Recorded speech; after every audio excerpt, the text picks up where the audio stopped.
বলছে সবারটা ঠিক, একজনেরটা ঠিক না। আজকে হিয়ারিং করার সময় বিএনপির প্রার্থী এসে অপোজিশন দেয় তার স্বতন্ত্র বিএনপি প্রার্থী যাতে ইলেকশন করতে না পারে। সেজন্য আপনাদের মাধ্যমে বলতেছি সারা দেশবাসীকে, ভোট হচ্ছে একটা আমানত, এবং এইভাবে বিএনপির স্বতন্ত্র প্রার্থীদেরকে এইভাবে ভোট করতে না দেওয়া, এই কনস্পিরেসি, এই ইলেকশন ইঞ্জিনিয়ারিং চলবে না। এবং এই ইলেকশন ইঞ্জিনিয়ারিং করে আর যাই হোক বিএনপি লাভবান হবে না। ধন্যবাদ আপনাদের সবাইকে।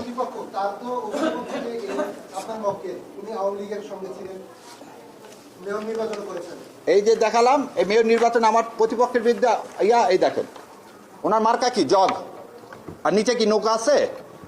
উনি জগ মার্কা নিয়ে জয়লাভ করছেন। 2009 সালে উনি ছিলেন ভাইস চেয়ারম্যান বিএনপির পদপ্রার্থী। তাহলে আপনি এই লোকটাকে যে মগ নিয়ে জিতলো নৌকার বিপক্ষে, আমি বলে দিচ্ছি আপনাদেরকে, নওগাঁ সদর পৌরসভায় সনি এবারে নির্বাচন বিএনপির মনোনীত ক্যান্ডিডেট, সে তো মেয়র নির্বাচন হয়েছে। তাহলে সে আওয়ামী লীগ? অ্যাডমিটেডলি যার বাবা 2 বার 91-96 সালে বিএনপি থেকে নির্বাচিত এমপি, উনি 3বার চেয়ারম্যান এবং পৌরসভা চেয়ারম্যান হয়েছেন এই ফ্যাসিস্ট আমলেও, তাকে আপনি আওয়ামী লীগ লেভেলাইজ করতেছেন কেন? দেখেন সে ভোটে যদি সে জিতবে, না জিতলে জিতবে না। এত ভয় কিসের? লোককে দেন, লোক ঠিক করুক, ভোট ইঞ্জিনিয়ারিং করেন না। ধন্যবাদ। আসসালামু আলাইকুম। রাষ্ট্র সংস্কার আন্দোলনের সভাপতি তিনি, আমরা যে কোনো কারণে হোক আমরা নিবন্ধন করতে পারিনি, তো স্বতন্ত্র হিসেবে ভাই সেখান থেকে দাঁড়িয়েছিলেন।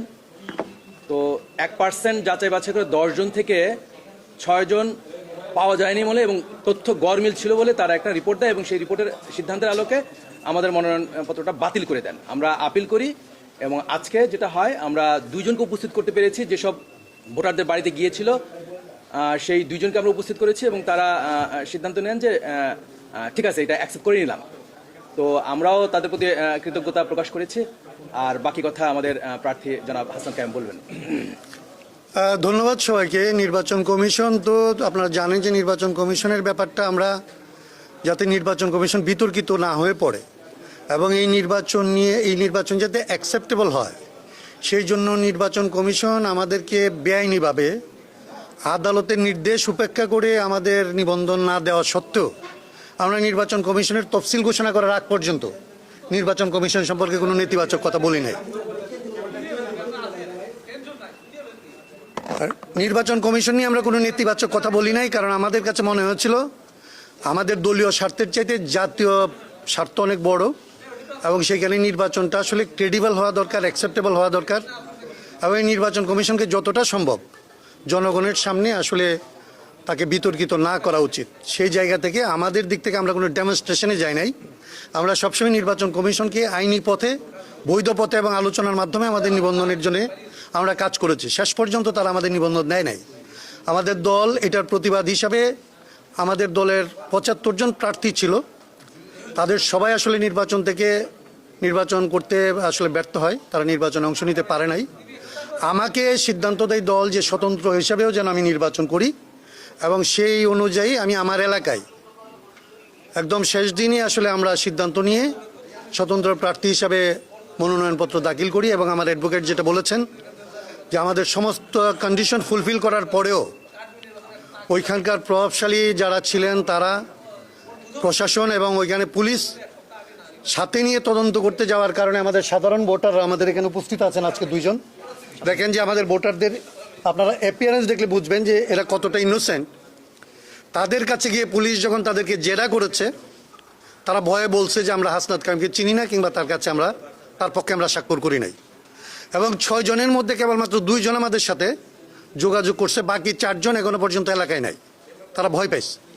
তো এইটা নিয়ে পরবর্তীতে আমরা আপিল করি, এবং আজকে এই 2 জনকে যেহেতু আমরা ট্রেস করতে পারছিলাম, এই 2 জনকে এই নির্বাচন কমিশনের সামনে উপস্থিত করাই, এবং নির্বাচন কমিশন তাদেরকে দেখে তাদের আসলে পরীক্ষা করে এই সিদ্ধান্ত নিয়েছে যে আসলে আপিলটা তারা অ্যালাউ করেছে, আমাকে এই নির্বাচনে অংশ নেওয়ার সুযোগ দিয়েছে।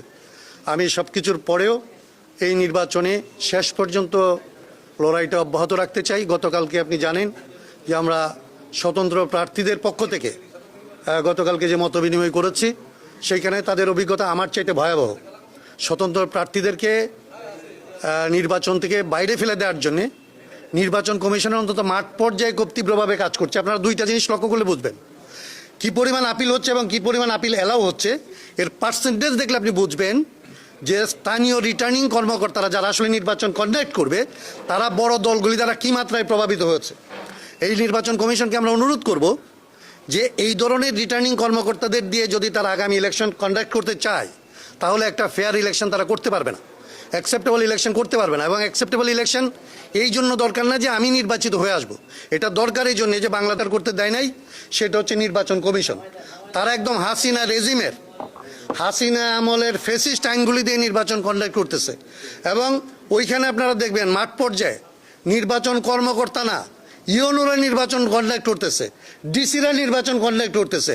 এবং তারা তাদের যে গত সরকারের যে অপকর্ম এইটাকে ঢাকার জন্যে ইনকামবেন্ট গভর্নমেন্ট যারা হইতে পারে বলে তাদের মনে হইতেছে, তাদেরকে হাসিনার চাইতে বেশি সেবা দিয়ে এই সরকারের অধীনে থাকার জন্যে এবং গুটবুকে থাকার জন্য চেষ্টা করতেছে।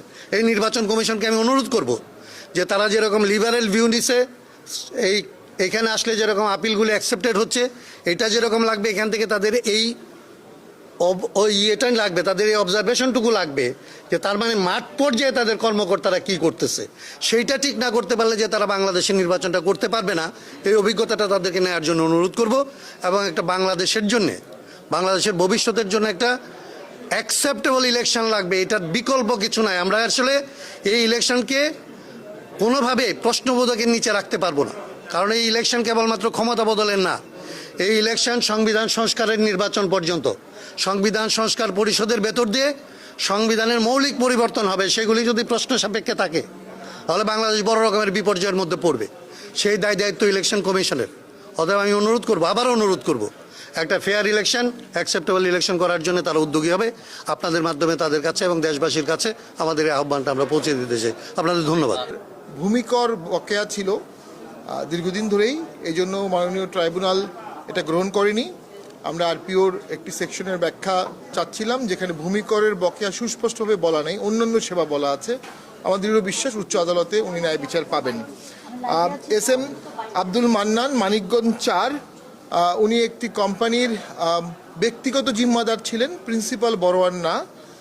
ব্যক্তিগত বড়োয়ার থাকার কারণে ওনার সিআইবিতে নাম ছিলেন। আমরা অনেক এক্সটেন্সিভ হিয়ারিং করেছি, ট্রাইব্যুনালও এনসিএস হিয়ারিং করেছে, কিন্তু ট্রাইব্যুনাল একটা ভিউ নিয়েছে যে জিম্মাদার হলেও তিনি বকেয়া পাওনাদার হবেন, দেনাদার হবেন। ওনার আপিলটাও ট্রাইব্যুনাল আজকে নামঞ্জুর করেছে। মোহাম্মদ মামনুর রহিম, ওনার একটা খুব বিব্রতকর পরিস্থিতি হয়েছিলেন। উনি পল্লী বিদ্যুতের গ্রাহক না, কিন্তু ওনাকে বকেয়া দেখিয়ে ওনার মনোনয়নটা বাতিল হয়ে গিয়েছিল। তো আজকে যখন আমরা দেখালাম উনি পল্লী বিদ্যুতের গ্রাহক না, মাননীয় ট্রাইব্যুনাল ওনার আপিলটা মঞ্জুর করেছেন। তো এখন পর্যন্ত আমাদের প্রথম দিনে প্রায় 12টি, পরের দিন 6টি এবং আজকে একটি, এখন পর্যন্ত 19টি আপিল আমাদের মঞ্জুর হয়েছে। 19 জন প্রার্থিতা পেয়েছেন। আমার দৃঢ় বিশ্বাস আজকে আরও 2 জনও পাবেন। তো এই প্রেক্ষাপটে আমি বলতে চাই ট্রাইব্যুনাল ন্যায় বিচারের জন্য সর্বোচ্চ চেষ্টা করছে। আইনের বাইরে তারা কোনো কাজ করছে না এবং সকলের ক্ষেত্রেই সমানভাবে আইনটাকে প্রয়োগ করছে। যেখানে তারা কঠোর, সবার ক্ষেত্রেই কঠোর, যেখানে তারা লিনিয়েন্ট, সবার ক্ষেত্রেই লিনিয়েন্ট। আমি আবার একটি বিষয় বলতে চাই, জাতীয় পার্টির বগুড়ার পার্টি অফিসে এখনও তালা ঝুলন্ত আছে। এই অফিসটি অনেক আগে লিজ নেওয়া হয়েছিল ডিসি অফিস থেকে, এবং ডিসি অফিসের নথি অনুযায়ী জাতীয় পার্টির বগুড়ার অফিস এখন পর্যন্ত অন্য কাউকে লিজ দেওয়া হয়নি। জাতীয় পার্টি এটার এখন পর্যন্ত আইনগত দখলের অধিকারিক, কিন্তু জুলাই যোদ্ধা নামে ব্যানারে কিছু দুষ্কৃতকারী, এটি একটি অনিবন্ধিত সংগঠন। আমরা জানি না এর কোনো সেন্ট্রাল নেক্সাস আছে কি না। আমরা মনে করি কেউ কেউ অফিসটি দখল করে দোকান ভাড়া দেওয়ার উদ্দেশ্যে অথবা জাতীয় পার্টিকে ভোটের মাঠ থেকে সরিয়ে দেওয়ার হীন উদ্দেশ্যে, গণতন্ত্র নস্যাৎ করার উদ্দেশ্যে এই পার্টি অফিসের দখলের চেষ্টা করছে। সেখানে তারা তালা লাগিয়ে দিয়েছে এবং তারা সেখানে একটা ব্যানার ঝুলিয়েছে হ্যাঁ না ভোটের জন্য। আমরা মনে করি গণভোট অবশ্যই একটি সম্মানিত বিষয়, কিন্তু কারো পার্টি অফিস দখল করে সেখানে গণভোটের ব্যানার লাগিয়ে গণভোটের বিষয়টিকে চাপিয়ে দেওয়ার একটা চেষ্টা করা হচ্ছে। যদি জুলাই যোদ্ধা নামে কোনো কেন্দ্রীয় সংগঠন থেকে থাকে তাদের ইমিডিয়েটলি উচিত বগুড়া এই বিষয়ে তদন্ত করে দুষ্কৃতকারীদের বহিষ্কার করে দেওয়া। নির্বাচন কমিশনের উচিত তফসিল পিরিয়ডে এই মুহূর্তে যে কোনো মূল্যে এই অফিসটি আমাদের খুলে দেয়া। আমরা মনে করি এই একটি ঘটনা, an act of injustice is threat to justice anywhere everywhere in the world. এই একটি ঘটনার জন্য পুরো নির্বাচন ব্যবস্থাও কলুষিত হয়ে যেতে পারে। সমস্ত জেলা অফিসে থেকে আমাদের উপর চাপ আসছে। এ ধরনের ঘটনা ঘটলে আমাদের কিন্তু নির্বাচন বয়কটের চাপ অনেক বেশি আমাদের উপরে আসবে। তো রাষ্ট্র সরকার নির্বাচন কমিশনকে দেখাতে হবে যে যেসব দল নির্বাচনে অংশগ্রহণ করছে তারা এবং তাদের প্রার্থীদের এবং তাদের জানমাল এবং সম্পদের সুরক্ষা দিতে এই রাষ্ট্র সক্ষম। যদি এই রাষ্ট্র এই সক্ষম না হয়, অক্ষম রাষ্ট্র সুষ্ঠু ভোট করতে পারবে না। তারা অবশ্যই লাঙ্গল প্রতীক নিয়েই মনোনয়ন নিয়েছে, লাঙ্গল প্রতীক নিয়েই জমা দিয়েছে এবং লাঙ্গল প্রতীক নিয়েই তাদের মনোনয়ন গৃহীত হয়েছে। এখন তাদেরকে একটি ব্যালট কেটে রিটার্নিং কর্মকর্তা হাতে তুলে দিবেন, এটা জাস্ট এ মেয়ার ফর্মালিটিস। দেখুন, আমরা অবশ্যই একীভূত হওয়ার ক্ষেত্রে সকলেই আগ্রহী। এই বিষয়টি আমরা প্রেসিডিয়ামে আলোচনা করব, জেলা সভাপতিদের আলোচনা করব।